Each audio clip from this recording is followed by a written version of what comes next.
something to say.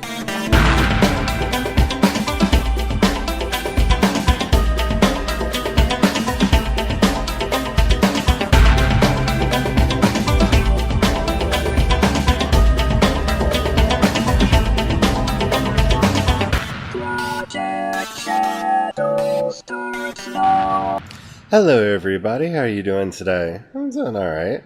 My name is Charlie, you might know me better as sci-fi fantasy writer C.E. Dorset, and today we're going to talk about something that is kind of months away but needs to start now if you're going to be doing it. Nanoprep. Now for those of you who don't know what that's about, Nano, or NaNoWriMo, is National Novel Writing Month, and it takes place every year in November. November, yes. It is September now. Why are we talking about Nano now when it's months away? Because you need to get ready. The whole point of National Novel Writing Month, and I encourage anyone who thinks that they might have a story in them to try it, because when you're with a large group of people that are all working towards the same goal, it is empowering in ways that's really hard to explain for those who've never actually done it. But the purpose of Nano is to write 50,000 words in 30 days. In the 30 days of November, to write 50,000 words. That's a lot. That's 1,667 words a day, if you write every day for each of the 30 days. Now that may not sound like a lot, but for a lot of writers, we're happy when we hit 800 words a day. Yeah, we set our goals higher. Personally, I don't feel satisfied if I write under 2,400 words a day, but I don't often do that. I try to do 16, but still often fall short of that. So the beauty of National Novel Writing Month is that it is a marathon. You and a bunch of other people get to the starting line and charge. You rush out there and you see how far you can get, see if you can hit your 50,000 word mark, maybe even finish your book. And for those of you who are wondering, the easiest example of this, because a lot of us had to read it in high school, The Great Gatsby is around 50,000 words. So if you remember that book, that's about 50,000 words. In fact, I do believe every novel H.P. Lovecraft ever wrote is under 50,000 words. So, The Strange Case of Charles Dexter Ward, At the Mountains of Madness, The Dreams of Unknown Kadath. I do believe all of those are actually under 40,000 words, just to give you some perspective on what this is. Now, the reason 50,000 words is the target is no matter what genre you're writing in, the literary associations that judge those things for the big awards will consider a book that long or longer as a novel. And so that's where the number comes from. It does make for a novel length fiction or really long novella, depending on if you want to be, how you want to be about it. And it's a great target to hit. And I've often found with my own fiction that it's a good target to aim for the word count, just because it makes for an easy read. It's cozy. I don't know. There's something about it that I really like, both writing and reading in that area. I do read books that are longer, and sometimes I'm perfectly alright with that, like with the Harry Potter books. I was perfectly alright with their gigantic, sprawling word counts, and sometimes that's a good thing. And there are other books that I have read over the years that, if they would have cut them back to a concise 50, yeah, they would have been much better books. So, it's a decent word count. That doesn't actually have to be the entire book. It's just 50,000 words. So if you're writing a book that's longer than that, as long as you hit your 50,000 words within the 30 days, you're still counted as a win, okay? So that's the basic idea of National Novel Writing Month. And I really encourage anybody who thinks that they may have a story in them to try. Just give it a try, see what happens. And whether you ever think you're going to show it to anybody else or publish it or anything, just give it a try. See if you can get that story out, because it's a great time to get involved with everybody else, kind of get that wind in your sails, and you see how other people are doing, and you kind of feed. It creates a positive feedback loop that really helps you get the words done. So this is supposed to be the Fiction Friday show, where I talk about what's going on with my work. And while I am continuing work on Stone of Heaven, which is going to get done. Sooner or later, it will be done. I have also begun work on the follow-up to Crucify My Love, which is a book that I wrote for Nano last year. And when I came up with the idea for Crucify, it was part of a trilogy. And so if you're wondering why that one's not on Amazon or really changed much since I wrote it, since the draft version that's up on Wattpad right now, it's because I want to get all 3 stories written and then do one giant sweep through the text and then take that and there's some things I want to try with the actual publication of it that would be different for me that I'm wanting to do. So, Crucify My Love, wrote that last year. This year I'm going to be writing Sanctify My Sin, to be the follow-up. Now, I find myself in a very precarious situation when it comes to how to do outlining and how to prepare this year. Because in years past, I was an outliner, and I was a very strict outliner, and I worked on my outlines very, very hard, and I kept to my outlines, and that helped me get through my word count and helped me to get the stories done that I wanted to do. Last year, I became a quasi-pantser. I wrote 2 books last year by the seat of my pants, without an outline, which is not entirely true. I mean, I had a rough idea of what I was doing when I wrote them. I actually had a very detailed outline for Labyrinth of Souls, but the story did not want to follow it, and so I followed the story rather than the outline, which was a unique experience for me. As far as Crucify went, I kind of had an idea of the majority of the characters that would show up in it. I knew some of the main beats that I wanted to cover in the story, so I kind of knew, what would happen by certain points of the story, but I didn't exactly know the whys and the hows. And still, within that very loose outline that I had last year, the story still found ways to change from what I thought was going to happen, because I would kind of, at the beginning of my day every day, kind of sit back and go, okay, so this is where I am, that's where I'm heading, so the characters will probably do this particular thing in this chapter, and sit down to do that. And quite often the characters would kind of laugh at me and say, kinda, but we're going to do this other thing. Which, for me, was a wonderful experience. I enjoyed writing that book so much, and I think that it became a much better book because it was allowed to breathe and go in all of the different directions that it wanted to go. So, what am I going to do for my Nanoprep this year? Well, number one, I really need to get a good idea of the characters. One of the things that made that book possible was I had an idea of the setting already, the city that it took place in, and the circumstances surrounding the events that led to the events of that book. I also knew what was actually causing the problem and how it could be resolved. I actually had a couple options of how it could be resolved, and the story through the writing ended up moving stronger towards one of them, and that's how it ended. I actually want to try to be a little bit more prepared for this book, because there were several characters that, like Granger. Granger was not intended from the start of the book. She was a character that was in my head as kind of a small character that we would meet a couple times, and not one that would join the core cast of the story as the time went on. She demanded a much more prominent role in the story than I had originally granted to her, which is good because, as is often the case in my stories, that they're either all boy or all girl, and sometimes a little mix of the two. And that's my own issues manifesting there.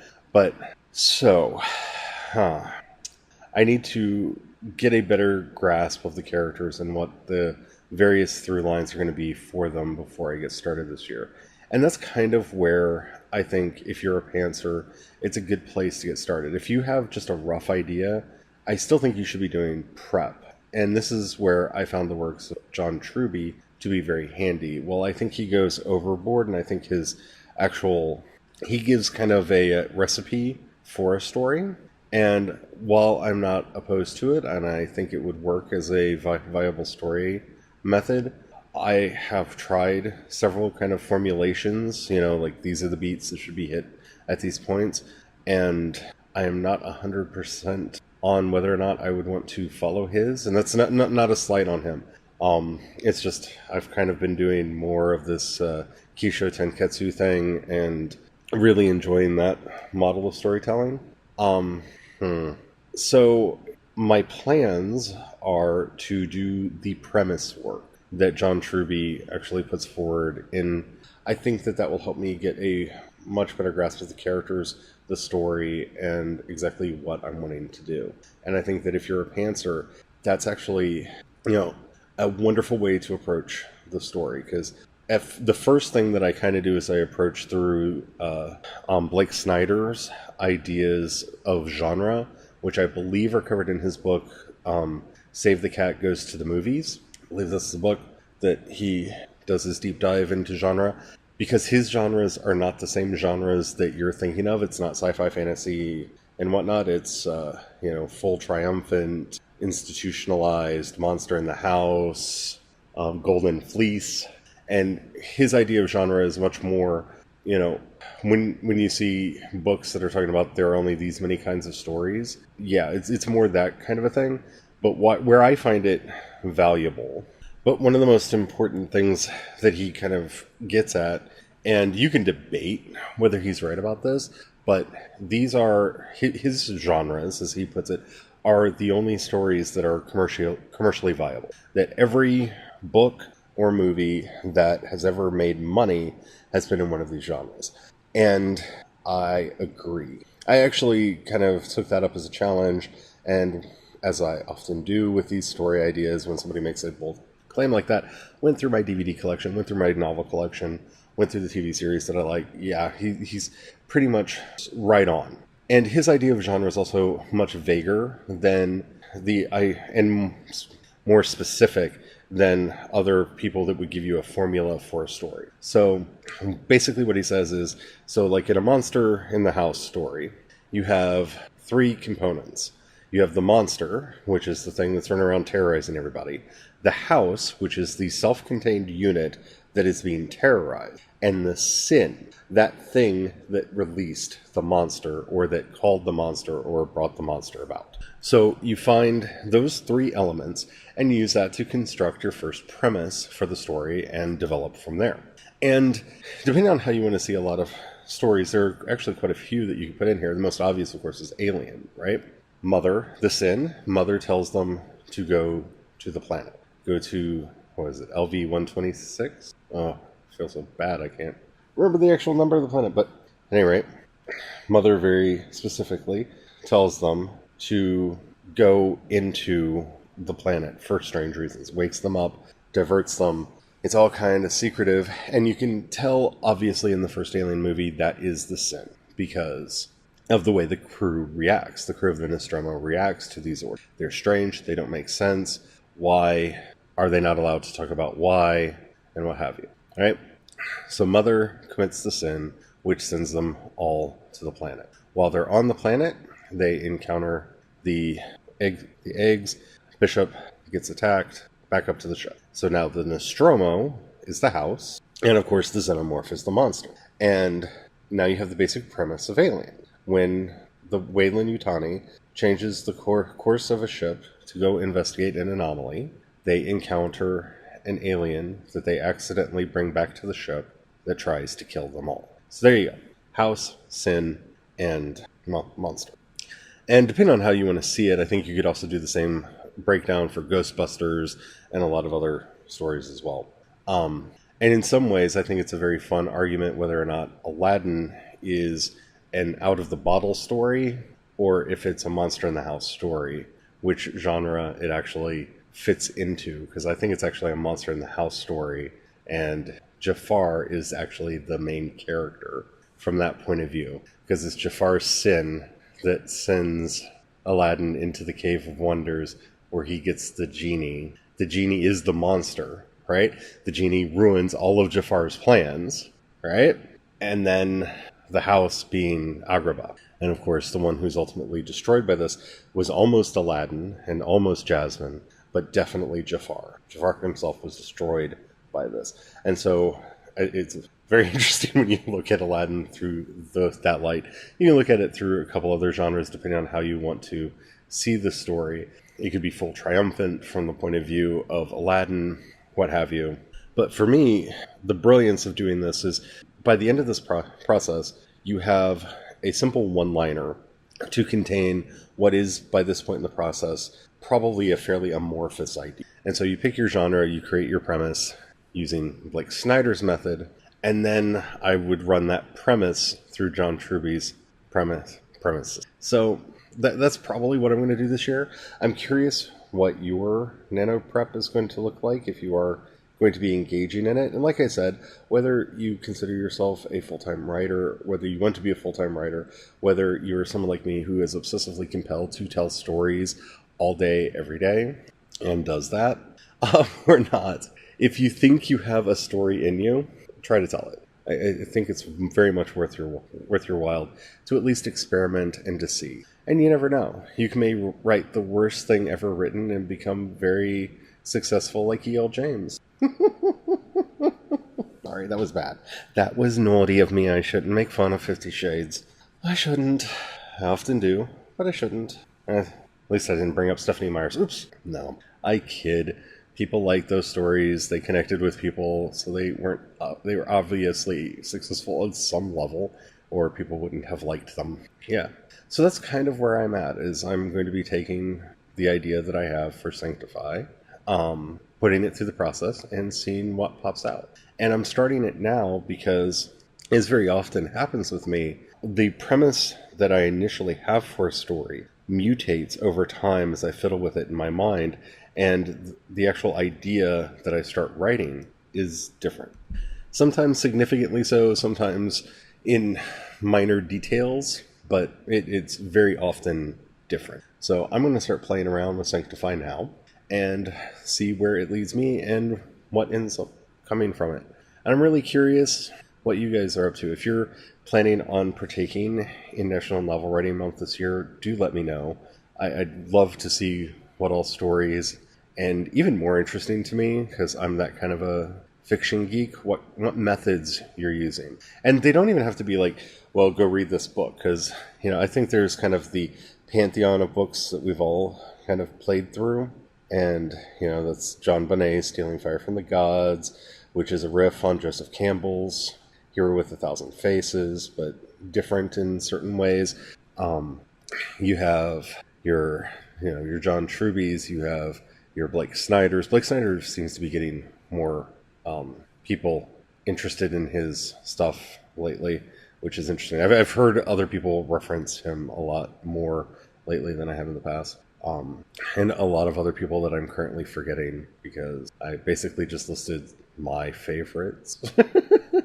And I'm curious what's yours, because I think one of the things that really makes writing interesting is seeing how other people do it. And I think that's true for storytelling in any form or creativity in any form. It's one of the things that I love about the art assignment is, while I am not an artist in that sense, especially when they go into the creative process of either a school of art or a particular artist, seeing how they handle with their creative instincts and how they make it through those things. I don't know, I find that interesting to see how that works. And I often glean things from my own life. So the other thing that I will be doing is starting to put together playlists to inspire the story that I'm working on. And I'm curious if any of you can name the song that Sanctify My Sins gets its name from.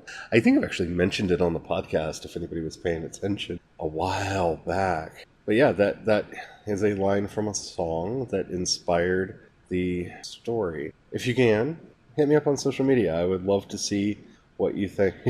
See if you can answer that. If you have anything else to say to me, you can hit me up on social media, especially Twitter. Twitter's the easiest one to engage with me on because I'm on Twitter way too much. That's kind of my favorite social network. So you can find links to my social media accounts. I hate saying that.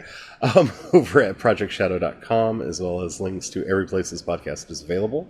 And it's available in a lot of places. Yeah, so I feel like I had something else that I wanted to say, but I didn't write it down. So there it goes.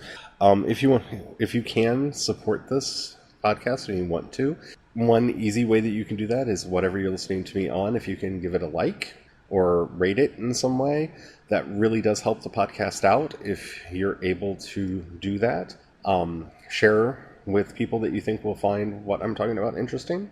That helps out a lot. And I want to say thank you to everybody who has been sharing the podcast. If you would like to be on the podcast, you can follow me over at anchor.fm. You can find a link to that on my website. It's anchor.fm / Project Shadow. Follow that. If you go over there, you can follow me in the Anchor app and leave me a 1-minute message that I can use on the site with your questions or comments. That would be very cool to do. If you feel like supporting me financially, you can in whatever you're listening to me on, look at the show notes and you'll see a support on Anchor. If you click that, you can support me at the $1, $5, or $10 a month. That really would help me out to keep everything going that I'm wanting to do, especially as I'm struggling over whether or not to buy vellum right now, because thanks to my patrons and other wonderful people who have employed me to create artwork and stories for them, I have enough money to buy vellum sitting in my account. I don't know if it's the right thing to do. If you want to make that easier for me and help me have a little bit more money so I'm not stingy about when I should spend it, you can help out there. If you want to support everything that I do, you can head over to patreon.com/CEDorset and support everything, including my writing there. That's enough of the calls to action. There's a lot of them. I'm sorry for that, but yeah. It's not like YouTube where it's like, share, subscribe. I kind of wish I could just do a simple like, share, subscribe. But yeah, maybe I'll just start doing that as a joke and see what happens. Yeah, thank you to everyone who's continuing to say nice things to me. It really does mean a lot. I don't really know how to cope with that, but thank you. And to everybody who has reached out over the last couple days, I can't say thank you enough. And yeah, so thank you. Until next time, I will see you later. Or you'll hear me later. I don't really know how that works. Anyway, don't forget to have the fun. Bye.